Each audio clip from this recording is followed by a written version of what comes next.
एक टीचर की ट्रांसफर होगी, उसका सब्जेक्ट का टीचर ही नहीं है, फिर रिजल्ट कहां आएगा। यहां भी मैं देख रहा था जब प्रेजेंटेशन मैडम दे रही थी, यहां भी साइंस के बच्चों की संख्या गिरी है।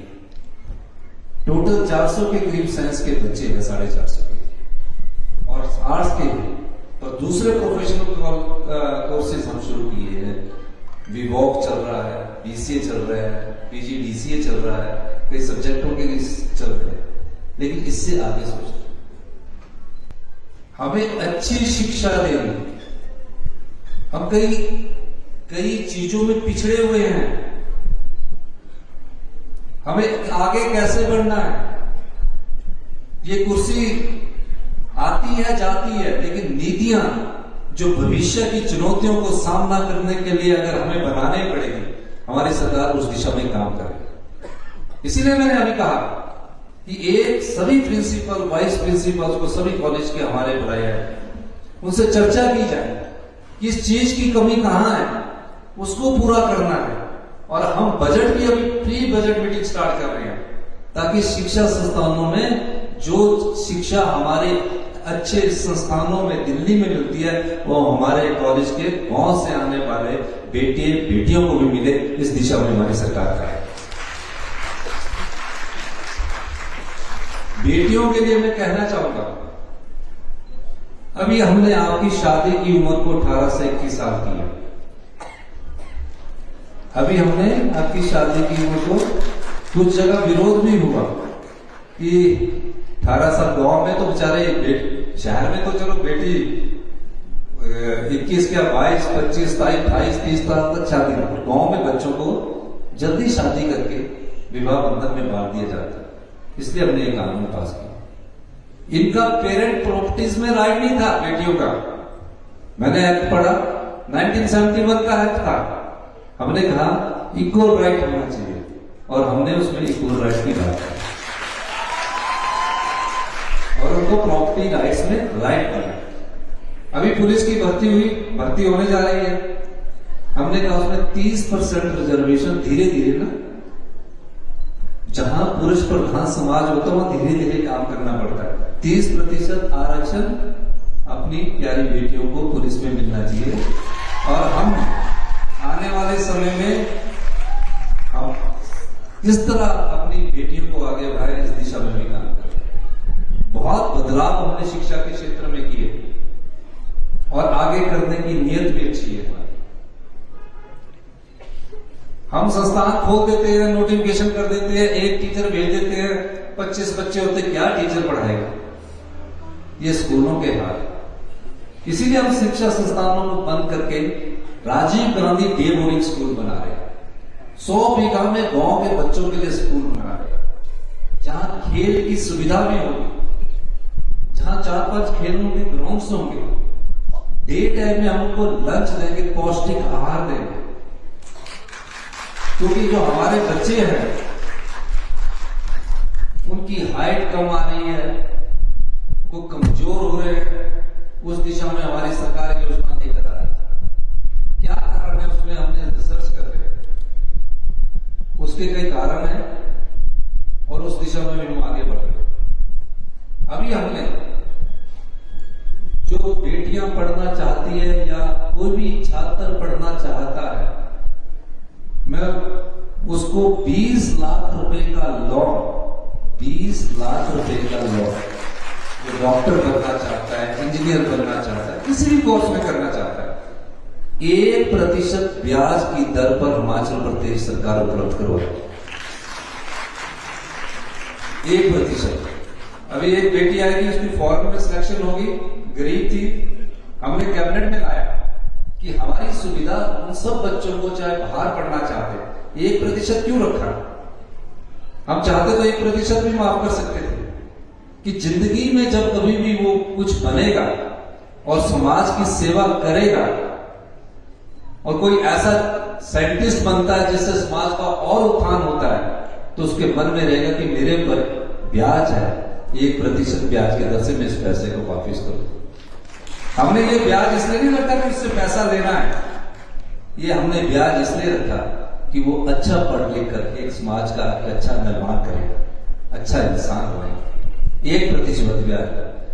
जैसे किसी की डॉक्टर में एडमिशन हो जाती है, नर्सिंग में एडमिशन हो जाती है, किसी भी प्रोफेशनल कोर्स में एडमिशन हो जाती है, या ग्रेजुएशन कोर्स में एडमिशन हो जाती है, फीस वाले दिन डिप्टी कमिश्नर को पावर दी गई है कि 24 घंटे के अंदर बच्चों की फीस जमा करानी होती है, नहीं तो सीट खाली चली जाती है।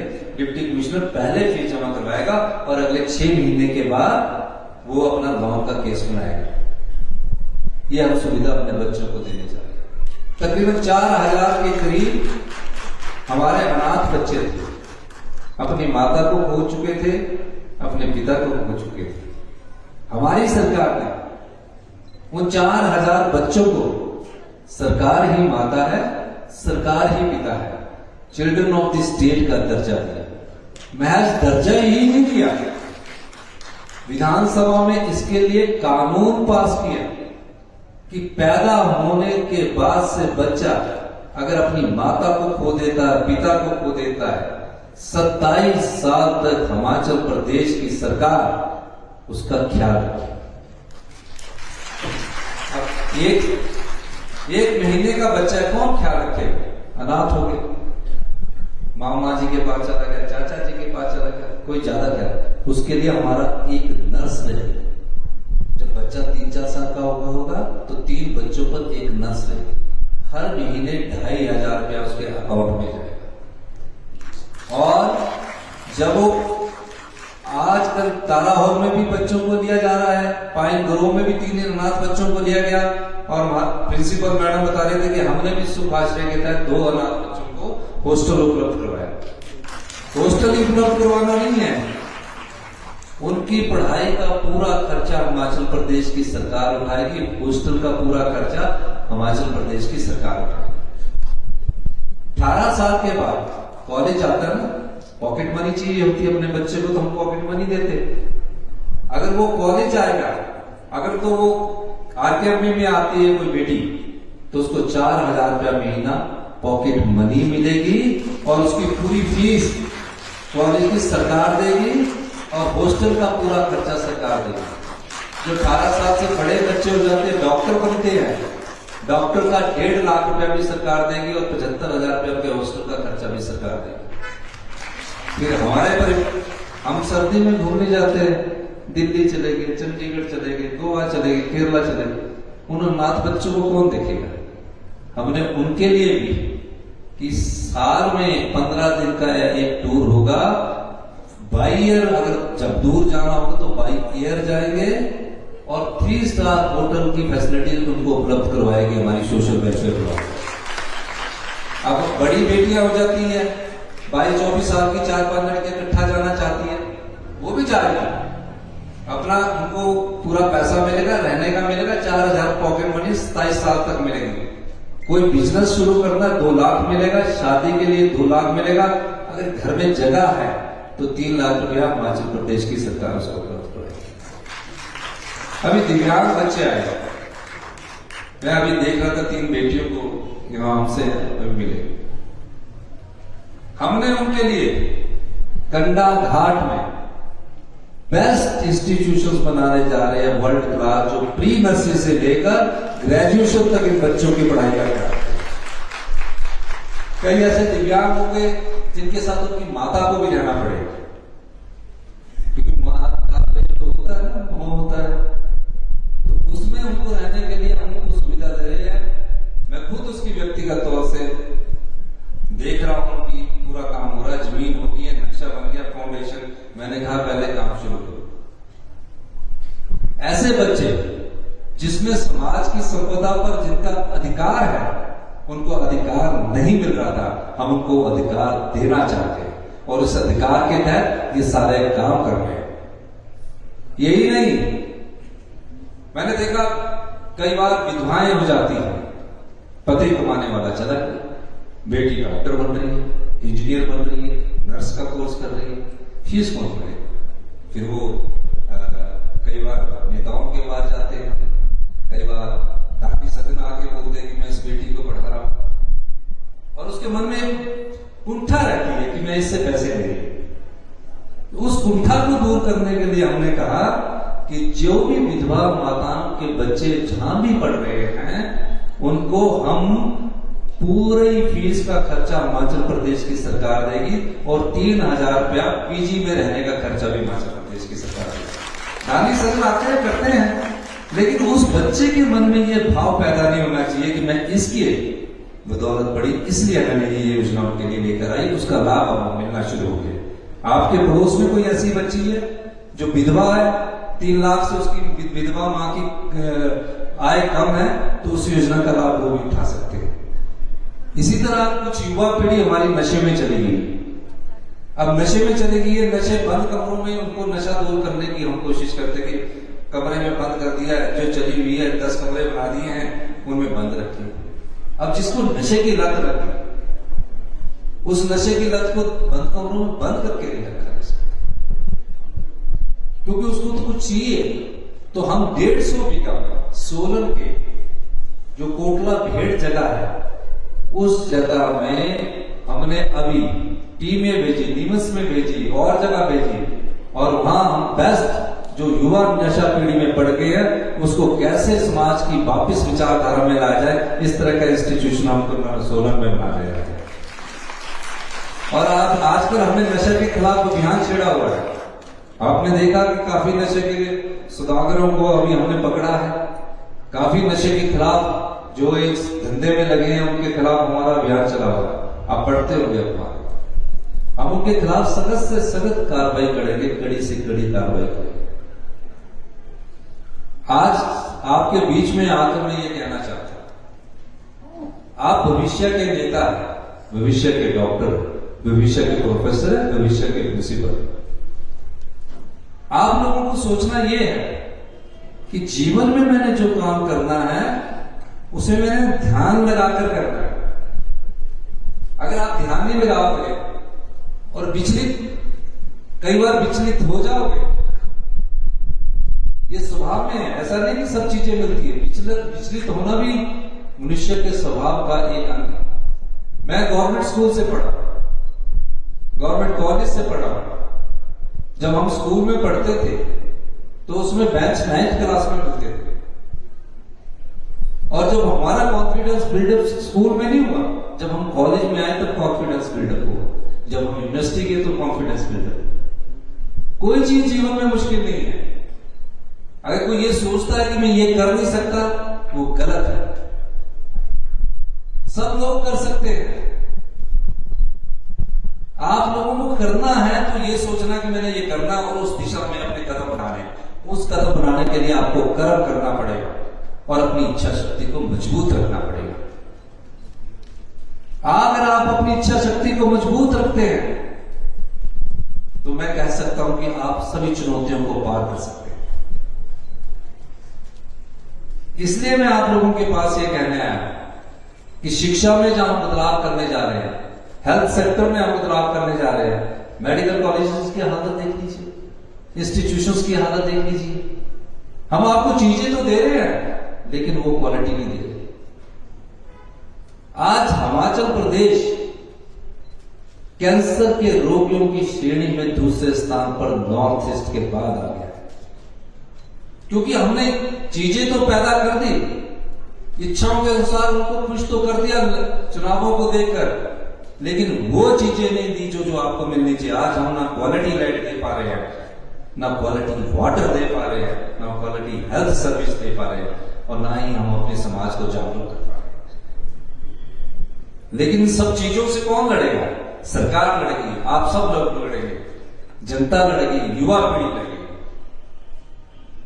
आज शिक्षा के क्षेत्र में जो बदलाव आया, आज विवॉक स्टार्ट हुआ है, रिटेल स्टार्ट हुई है। हमने देखा कि हम अपने बच्चों को कहां जाएंगे। हॉस्पिटलिटी सेक्टर की मैं बात करना चाहूंगा। मैं गया, हैदराबाद गया, हिमाचल की लड़की, गोवा गया, हिमाचल की लड़की, बैंगलोर गया, हिमाचल की हॉस्पिटलिटी में चाय लेकर आ। मतलब बेटी कितने पैसे मिलते? कहते 15,000। जो डोमेस्टिक एयरपोर्ट है वहां देखा तो वहां हिमाचल की लड़की, लड़के भी। कैसे हमने इनको देखा? फिर मेरे विचार आया कि हमें टूरिज्म सेक्टर में बहुत अधिक खर्च करना है, और हम टूरिज्म सेक्टर में बहुत अधिक खर्च कर रहे हैं। उसका परिणाम 3-4 साल में आएगा। ये सब सोच व्यवस्था परिवर्तन के द्वारा आत्मनिर्भर हिमाचल की ओर, जो हमारे पास ताकत थी वो हमने खो दी। हमारे पास सबसे बड़ी ताकत पानी था, उसका वो हमारे एसजेवीएन गीता जी बैठी है जो हमारे एसजेवीएन के वो डायरेक्टर भी है। ये 67,000 करोड़ की कंपनी होगी और हमारा बजट अभी 54,000 करोड़ रुपए का है। 54,000, क्योंकि हमारी नीतियां सही नहीं थी। अगर हमारे पास पैसा होगा तो आपको स्कॉलरशिप मिलेगा, आपके घर दरवाजे तक हर पैसा पहुंचेगा। हमने उसमें परिवर्तन कर दिया। हिमाचल के प्राकृतिक सौंदर्य को देखकर हमने नीतिगत परिवर्तन किया। मुझे खुशी है 2 साल पहले जो मैंने पहला बजट किया था, आज उसमें हमारी तरक्की हुई है। आज हम ई बसेस की तरफ गए, इलेक्ट्रिकल स्टेशन की तरफ गए और आज उसके सब प्रकार से हम आगे बढ़ रहे हैं। 31 मार्च 2026 को हम अपने पर्यावरण के हिसाब से हिमाचल को ग्रीन स्टेट के रूप में विकसित करना चाहते हैं। ये टारगेट है, इसमें अभी समय लगेगा, हो सकता है 1 साल लगे, 2 साल लगे। और आने वाले हमारे समय में आपने देखा होगा, पहले भाषण से मैं हमेशा नीति पर आधारित बात करता हूं। मैं आज 3 बजे उठ गया हूं तो 3 बजे मेरी नींद टूट गई, तो पता लगा कि एक मेरे को काम याद है, मैंने लिखा। चीफ सेक्रेटरी साहब से ये भी जानते होंगे कि कई बार तो मैं सुबह ही फोन कर देता हूं, क्योंकि मैं अपने दिमाग से उस बात को निकालना चाहता हूं कि इनके पास डाल देता हूं। दिमाग में बहुत चीजें घूमती हैं। तो हमारी नीतिगत परिवर्तन से और व्यवस्था परिवर्तन से 2027 में हमने आत्मनिर्भर बनना। जो क्रूज गोवा में चलता था, जो मोटर बोट्स गोवा में चलती थी, आपको हो जाते थे क्रूज दिन, आज हमने बिलासपुर में स्टार्ट करवा, पौंग में स्टार्ट करवा रहे, सुन्नी में स्टार्ट करवा रहे, सुन्नी की पोर्ट है। ये चीजें हमारे पास तो प्राकृतिक सौंदर्य है। हम हर चीज में व्यवस्था परिवर्तन के द्वारा 2027 तक हिमाचल प्रदेश को आत्मनिर्भर बनाने जा रहे हैं और 2032 तक हिमाचल प्रदेश हिंदुस्तान का सबसे समृद्धशाली और अमीर राज्य होगा। ये मैं आज आपके मन से भी कह रहा हूं और मैं कई मंचों से कहता हूं, क्योंकि जिस नीतिगत संस्थान पर हम बैठे हैं उसमें हम चेंजिंग ला रहे हैं। वो चेंजेस आप नहीं पढ़ते होंगे क्योंकि आपके इंटरेस्ट के हिसाब से नहीं है। जो चेंजिंग आ रही है बहुत जल्दी और बहुत तेजी से हम लाने जा रहे हैं। कानून बदल रहे हैं, पुराने दकियानुसी कानूनों को चेंज कर रहे हैं। और खासकर मैं अपनी प्यारी बेटियों का भी धन्यवाद करना चाहता हूं। आपके लिए बहुत अच्छे अवसर हम पैदा करने जा रहे हैं।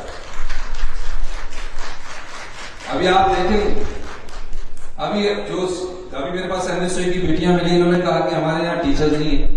हम एक और ऐसी प्रणाली को अभी आपके साथ चर्चा करेंगे, जिस दिन 16 तारीख को हम, मेरे ख्याल 16 की डेट है, 16 या कुछ और आगे हो सकती है, सारे प्रिंसिपल से चर्चा करेंगे। काफी बदलाव हम कर रहे हैं शिक्षा नीति में, ताकि कोई जाए आत्मविश्वास के साथ जाए, कहीं भी जाकर सर उठाकर हमारी बेटियां बात करें। इस प्रकार की शिक्षा प्रणाली हम आपको देने की कोशिश कर रहे हैं। वो आत्मविश्वास आपको, तो शिक्षा क्षेत्र में बदलाव के साथ हर क्षेत्र में बदलाव की प्रक्रिया चल रही है। कई जगह टीचर्स को थोड़ी दिक्कत जरूर होती होगी कहीं उनकी ट्रांसफर के चक्कर में, पर हमने आपका समाधान भी ढूंढ दिया है, वो मैं उस दिन बताऊंगा। एक तो हम पूरे एकेडमिक सेशन में ट्रांसफर ही नहीं करेंगे, और दूसरा बीच में हमने एक नीति बनाई है कि अभी आगे आने वाले समय में चर्चा करेंगे, ताकि आपको ये ना रहे आप किसी सोशल का शिकार ना हो, बेचारे बैठे रहे 4-4 घंटे बैठे रहते, 5-5 घंटे बैठे रहते ट्रांसफर करवाने के लिए। तो ये सब चीजों को हम रोकेंगे, पूरी कोशिश कर रहे हैं। पर ये 40 साल से एक ऐसी व्यवस्था चली है जिसको थोड़ा ठीक करने में समय लगेगा, और उसमें आपका भी सहयोग चाहिए, सब लोगों का सहयोग चाहिए। क्योंकि सरकार जब आपको दे रही है और एक समय आपको भी समाज को देना है, तो समाज का कुछ भाग आपको भी समाज में देना। जो गरीब है उसको मुफ्त मिलना चाहिए, फ्री मिलना चाहिए। जो दे सकता है, सामर्थ्य है, उसको ये सोचकर देना चाहिए कि इस समाज ने मुझे भी कुछ दिया है, आज मुझे इसको देने की जरूरत है, तो मैं इसको देने में गुरेज ना करूं। मानिए हमारी मैडम ने कुछ मांगों का पत्थर हमारे को रखा है। अब इसमें यह देखना होगा कि कौन से शुरू होने वाले कोर्स है। एक तो मैं अभी देख रहा था कि 5-6 स्मार्ट क्लासेस की बात है। RKMB शिमला कैपिटल है, सभी को स्मार्ट क्लासेस अगले समय 6 महीने तक कर दिया जाएगा इसको सभी को। और मैं इसलिए पोस्ट ग्रेजुएशन की क्लासेस इसलिए नहीं शुरू करना चाहता, मैंने मैडम से भी बात की थी कि यूनिवर्सिटी है, वहां डिफरेंट तरह के बच्चे आते हैं, तो वहां जाएंगे तो थोड़ा खुलकर आराम से अपने ओपन माहौल में रहेंगे, लेकिन फिर भी जो जरूरत होगी वो हम करेंगे।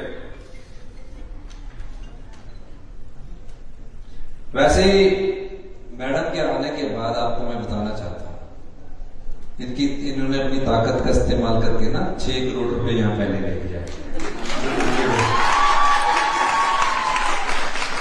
तो 6 करोड़ रुपए का आपको 6 करोड़ रुपया इन्होंने, ये जो पूरी बिल्डिंग चल रही थी ना कच्छोचा से, इन्होंने आकर 6 करोड़ रुपए में पूरा हमने इनको दिया है। और अभी जब मुझे ये इन्विटेशन देने आए थे तो ये 50 लाख रुपया और मांग रहे थे, तो 50 लाख रुपया भी हम इनको देने देते हैं।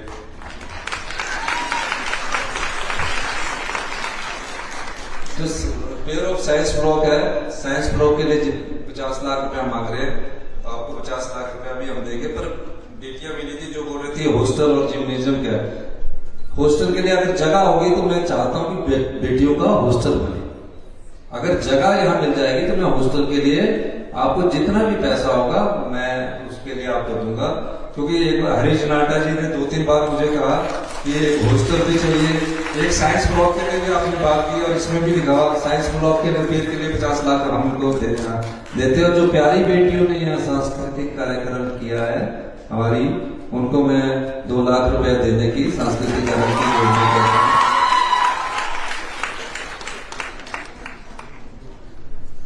बाकी geography, history, political science department की बात की है, मैंने भी खुद MA पॉलिटिकल साइंस में की है।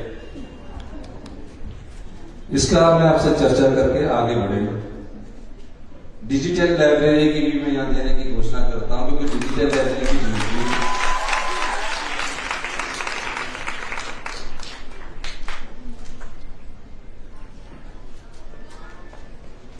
ग्राउंड के लिए जगह ही नहीं है। मैं इस कॉलेज को अच्छी तरह जानता हूं, तो बहुत बड़ी बिल्डिंग बन गई है, हम यहाँ SCA के फंक्शन में भी आते हैं, ग्राउंड के लिए जगह नहीं है। और शिमला में अगर कहीं जगह होती तो मैं ग्राउंड भी देता, लेकिन हमारा भविष्य में 12 ऐसे मेडिकल कॉलेज हर डिस्ट्रिक्ट हेडक्वार्टर्स में खोलने का योजना पर हम काम कर रहे हैं, जहां 100 बीघे जगह हो, ग्राउंड्स भी हो। वो जगह को ढूंढ रहे हैं, तो कुछ जगह तो हमें मिल रही है, और अच्छे कॉलेज हो जहां 4 से 5 हजार बच्चा पढ़े।